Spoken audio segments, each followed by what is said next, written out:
네, 안녕하세요. 안녕하십니까. 안녕하세요. 저는 서울성심병원의 김지현입니다. 그리고 네, 서울대학교병원의 노두현입니다. 네, 안녕하세요. 저는 서울성모병원 김만수입니다. 반갑습니다. 또 이런 기회를 통해서 저희도 반갑습니다. 예. 만나게 되는군요. 네. 국민 여러분께 또 관심 있는 주제를 가지고 소개시켜 드림으로써 이런 우울한 그런 시대 상황에서도 불구하고 활기 있게 살 수 있도록 도와드리려고 저희들 열심히 노력하겠습니다. 오늘은 전방 십자인대 손상에 대해서 생각해 볼 텐데요. 좀 어떻게 다치죠? 예, 전방 십자인대 손상 아마 여러분들께서도 흔하게 들어봤던 그런 명명일 거라고 생각이 됩니다. 그렇죠. 전방 십자인대 손상 같은 경우는 그 무릎에 있는 인대 중에서 가장 흔하게 손상되는 그 인대로 잘 알려져 있고요. 우리나라에서도 대략 연간 4만 건 이상이 보고되고 있을 정도로 아주 흔한 질환입니다. 그림에서 보시는 것처럼 전방 십자인대 같은 경우는 그 위에 있는 대퇴골과 밑에 있는 경골을 비스듬하게 이어주는 그 구조물이 되는데요. 이런 구조물을 통해서 그 무릎의 전방 전이와 회전 불안정성을 막아주는 역할을 담당하게 됩니다.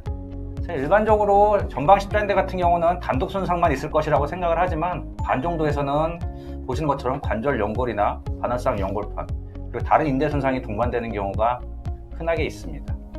직관적으로 생각했을 때 전방 십자인대 손상 같은 경우는 직접적인 타격에 의해서 발생하지 않을까 이렇게 생각을 할 수 있는데요. 사실은 비접촉 손상에 의한 것이 대부분입니다.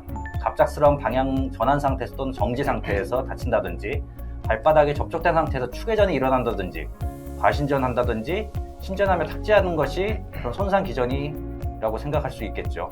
그래서 쉽게 설명을 드리면 한마디로 무릎이 뒤틀리면서 발생한다 이렇게 생각을 해볼 수 있을 것 같습니다.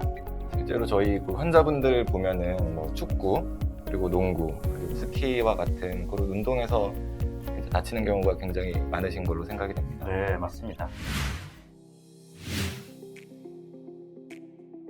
그러면은 선생님 그 전방 십자인대가 다치면은 환자분들이 뭐 여러 증상을 호소하실 것 같은데요. 어떤 증상들이 있을까요, 선생님? 예를 들어 다른 인대 손상 같은 경우 이제 척부인대 손상이나 반달연골이 찢어지는 이런 손상 같은 경우는 아프긴 아프지만 보통 걸어 나온 경우가 있을 수 있죠. 근데 전방 십자인대 손상 같은 경우 다치게 되면 많이 붓게 되고 아프고 통증이 있어서 걷기 좀 힘듭니다. 그게 대표적인 증상이죠. 근데 만약 이게 좀 시간이 지났다. 만약 어떻게 해가지고 응급조치를 해가지고 한 1주나 2주만 지나면 살살 걸을 수가 있어요. 그렇지 네. 않을까요? 맞습니다. 네. 그래서 어떤 경우는 환자들이 병원에 빨리 오면 좋은데 그러지 않고 바쁜 일 때문에 또는 뭐 외국에 있어서 그래가지고 한 달쯤 지나서 잘 걸어 다니네 웬만한데 이렇게 지내는 경우도 가끔 있어요. 그럼 좀 본인은 증상 느끼지 못하지만 무릎으로서는 힘든 상태가 되어 있는 상태죠. 예, 방금 말씀하신 것처럼 전방 십자인대 손상 같은 경우는 시간이 지나면 아무래도 증상이 사라지고 크게 불편감을 못 느끼기 때문에 별거 아닌 거라고 생각하는 경우가 상당히 많은데 지금 말씀 주셨던 그런 증상들이 나타나게 된다면 꼭 병원을 방문하셔가지고 담당 선생님과 상의를 해보시는 게 좋을 것 같습니다. 네. 그 전방 십자인대 수술을 하는 이유는 우리가 이제 흔들리지 않는 무릎을 만들기 위함인데요. 근데 무릎이 흔들리게 되면은 말씀하셨던 것처럼 2차적으로 연골판이나 연골 손상이 올 수가 있습니다. 그런 것들은 손상이 비가역적으로 진행되기 때문에 추후에 관절염 그리고 통증 같은 게 심해질 수가 있습니다.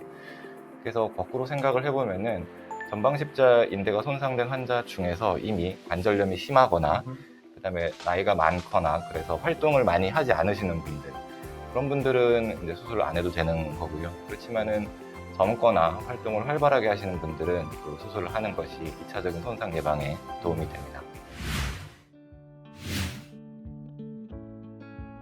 보통 그런 경우에는 바로 그날 또는 긴급하게 수술하게 되면 오히려 회복하는 기간이 더 길어지는 그런 문제가 누적되어 왔었어요. 저희 의사들이 여러 번 다른 시도를 하고 많은 연구를 해봤더니 그래서 어느 정도 관절이 회복되고 나서 급성 통증이 좀 줄어든 다음에 수술하는 것이 더 좋은 걸로 많이 나와 있습니다. 그래서 보통은 한 기간으로 따지면 한 4주 좀 이상 지나서 좀 통증도 줄고 어느 정도 잘 회복되고 나서 움직임이 게 좋아지고 나서 수술하죠.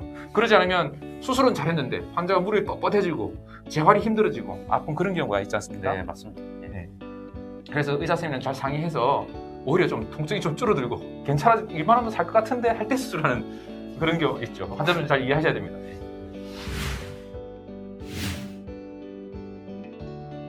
십자인대 손상에 있어서 수술 방법 같은 경우는 크게 이제 봉합술하고 재건술로 나눌 수가 있습니다. 예, 말 그대로 봉합술이라는 건 그냥 한마디로 얘기하면 그냥 꼬매주는 거죠. 근데 사실은 십자인대 같은 경우는 이게 뼈처럼 한 덩어리로 구성이 된 게 아니라 수많은 섬유다발로 구성이 되어 있기 때문에 그걸 이렇게 꼬맨다는 것 자체가 사실은 효과 자체가 떨어질 수밖에 없는 그런 단점이 있습니다.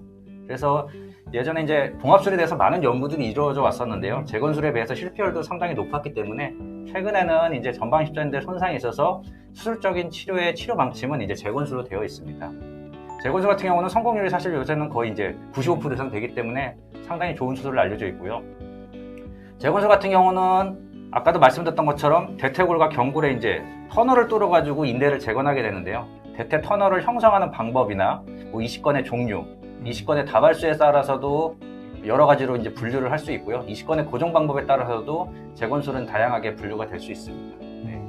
꼭 재건술 한다는 거는 원래 찢어진 인대를 포기하고 새로 만들어 넣는다는 거죠. 예, 새로 맞습니다. 재건한다는 네, 거죠. 네. 아, 예. 그럼 사실 어떤 게 더 좋다고 말하기 힘들죠. 장단점이 있으니까. 자기 인대를 쓰면 아무래도 자기 인대이기 때문에 면역 반응도 없고 깨끗하고, 그래서 바이러스라든지 다른 질환들이 옮겨질 가능성도 적겠죠. 그리고 최종적으로는 잘 살아나서 1년, 2년 지난 다음에는 그 실제 관절경을 다시 해보면 그 모양도 훨씬 더 깨끗하고 기능적으로도 조금 우수할 것이 기대돼요. 그렇지만 수술하는 도중에 시간도 많이 걸리죠. 결국 하나 떼내서, 몸에서 떼내서 그걸 다듬은 다음에 넣은 거니까 시간도 많이 걸리지. 그 떼낸 부분에는 또 역시 출혈도 생길 수 있고 기능 저하도 생길 수가 있겠죠. 그다음에 또 어떤 경우는, 아주 특별한 경우는 이제 그 떼내는 부분이 너무 작아서 떼낼 수가 없는 사람도 있고, 십자인대를 한 번 다친 게 아니라 여러 번 다친 사람도 있어요. 그러면 한 번 떼내고도 남은 게 없어요. 그러니까 어쩔 수 없이 다른 사람 거 써야 되는 경우가 있죠. 다른 사람 걸 쓰게 되면 아무래도 비용이 더 발생하는 문제가 있고, 그다음에 아까 어떤 면역 반응, 그다음에 잠재적으로 우리가 조심을 하고 있지만 바이러스나 다른 어떤 감염의 우려 같은 것들이 생길 수가 있는 문제가 있죠. 제일 좋은 건 또 다른 사람 걸 쓰게 되면 시간이 빨리 걸리죠. 그런 건 의사 입장에서는 좀 편하죠. 네, 맞습니다. 요새 이제 환자분들이 그 십자인대 재건술을 시행하게 되면 자가건을 쓰든지 아니면 뭐 타가건을 쓰든지 이런 질문을 항상 많이 하는데요. 그 의사 선생님께서는 이 자가건과 타가건의 장단점을 잘 설명해 주시고 환자와 상의해서 적절하게 수술을 시행하는 게 좋을 것 같습니다. 네.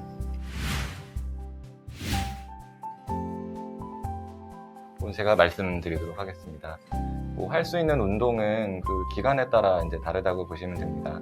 수술하고 나서 6주 정도까지는 수술한 그 상처라든지 그다음에 수술하고 뻣뻣함 이런 것들을 해결하는 시기라서 그때는 이제 그 무릎을 굽혔다 폈다 하는 운동, 그리고 목발로 그 수술한 다리를 보호하는 그런 운동을 주로 하게 되겠고, 그다음에 6주 이후에는 우리가 무릎을 다 구부리고 필 수 있게 되기 때문에 그 3개월까지는 근력 운동에, 초기 근력 운동에 이제 초점을 맞추고 운동을 합니다. 그래서 다리 그 근력 강화 운동, 특히 이제 발을 땅에 붙이고 하는 그 다침 사슬 운동이라고 하는 그런 운동에 이제 위주로 저희가 시행을 하게 되겠고요.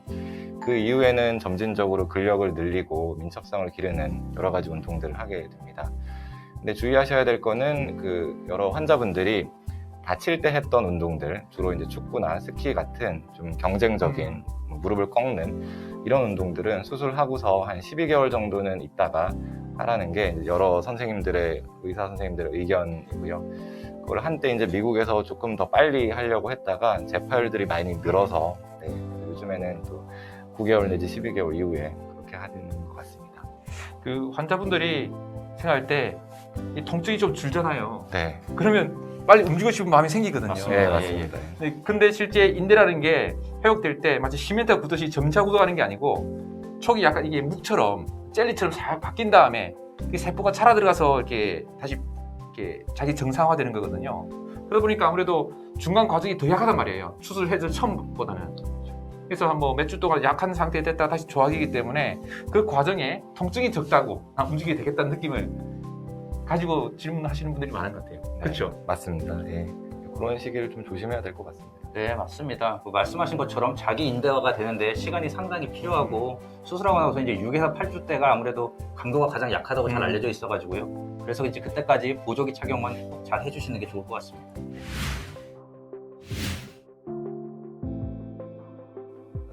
그리고 아까 말씀하셨듯이 이 십자인대 손상이라는 것이 십자인대 손상만 되는 게 아니잖아요. 보통은 연골 손상도 같이 되기도 하고 다른 부분의 손상 같이 되기 때문에 인터넷을 보고서 어디서 알고 있는 지식을 가지고 그걸 정답으로 생각하시면 안 돼요. 각 개인이 다 다르기 때문에 진찰하신 의사 선생님들에 물어봐서 나 상태가 어떤지 정확하게 알고 치료하는 것이 더 중요할 것 같습니다. 네, 그렇지 않나요? 맞습니다. 예.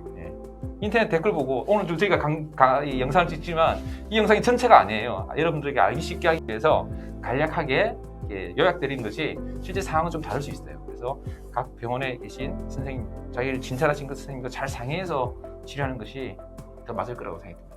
네, 좋은 말씀 감사드립니다. 오늘 모처럼 만나서 좋은 이야기 많이 나눴네요. 또 여러분 보시는 분들이 질문 많이 해주시고 구독, 좋아요 꼭 해주시길 바랍니다. 네, 그러면 다음에 또 좋은 주제를 가지고 인사드리도록 하겠습니다. 수고하셨습니다. 감사합니다. 감사합니다.